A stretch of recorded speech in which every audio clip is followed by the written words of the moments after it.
Perkenalkan, nama saya Afilina Multi. Saya dari Fakultas Pertanian Universitas Nusa Cendana. Di sini saya akan menjelaskan materi praktikum untuk mata kuliah Etimologi Tumbuhan tentang serangga.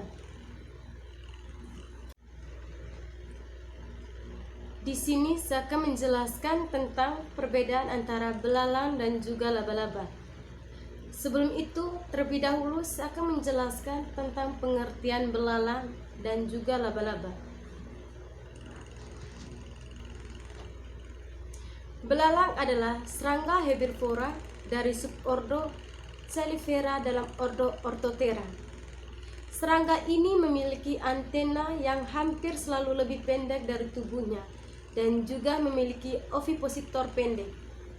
Belalang bias menjadi hama yang merusak bagi perkebunan atau persawahan.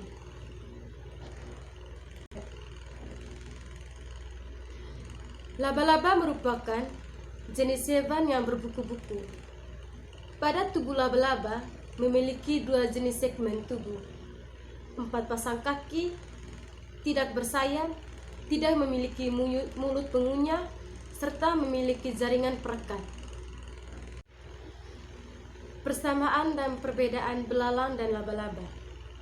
Persamaan, belalang dan laba-laba sama memiliki lebih dari 2 pasangan kaki. Perbedaan belalang.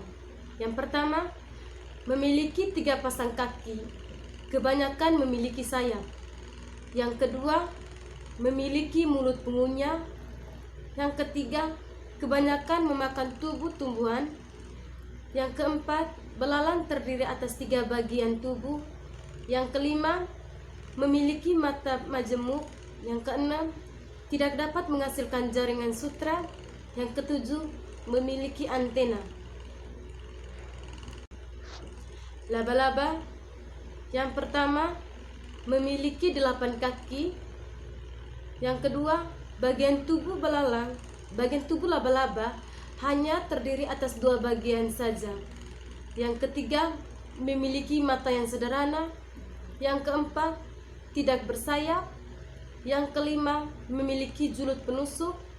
Yang keenam, merupakan hewan pemangsa atau herbivora dan makanan utamanya adalah serangga. Yang ketujuh, dan dapat menghasilkan jaringan sutra. Bagian-bagian tubuh belalang. Di sini saya juga akan menjelaskan bagian-bagian tubuh belalang. Yang pertama, bagian-bagian tubuh belalang adalah kepala. Bagian kepala. Yang pertama, terdapat sepasang mata majemuk terletak di kiri dan kanan kepala. Yang kedua, sepasang anting juga dapat mengetahui keberadaan makanan, arah perjalanan, jodoh, bahaya, dan dapat mengadakan hubungan dengan sesamanya. Yang ketiga, mulut. Bagian-bagian dari mulut adalah yang pertama labrum atau bibir bagian atas, yang kedua mandibular atau sepasang rahang untuk mengunyah, yang ketiga maksila atau sepasang rahang untuk memegang. Dada atau torak. Kaki atau tungkai. Bagian-bagian dari kaki adalah yang pertama coka atau koksa, ruas kaki yang terletak pada pangkal kaki dekat dengan dada atau prototora. Yang kedua, prokanter atau trochanter, ruas kecil mengikuti coka. Yang ketiga, femur merupakan ruas kaki yang paling besar. Yang keempat, tabia, sama panjang dengan femur tapi ening langsing atau ramping. Yang kelima, tarsus atau jamak tarsi, terletak di ujung tibia, tersusun atas 1-5 ruas. Pada ujungnya terdapat 1 atau 2 suku. Pada kuku terdapat struktur menyerupai bantalan yang disebut purfula atau aroleum. Perut atau abdomen. Perut serangga terdiri dari 11 atau 12 ruang. Pada ruas yang ke-11 terdapat tambahan ruas yang disebut cercus atau zamak cerci. Pada ruas yang ke-12, telson atau periprot, terdapat lubang untuk membuang kotoran atau anus. Pada abdomen juga terdapat lubang-lubang yang berpasangan. Ada dua sisi yang disebut spirakel atau spiracel berfungsi dalam pernapasan atau respiratory system. Bagian-bagian tubuh laba-laba.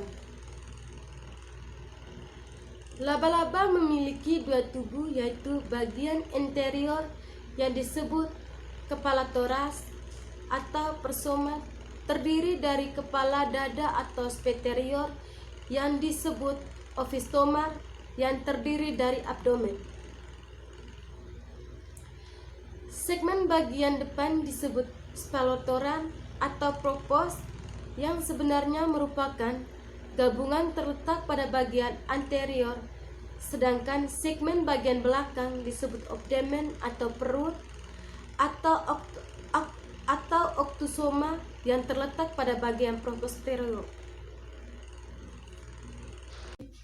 Hanya ini saja beberapa penjelasan dari saya. Terima kasih. Selamat menonton.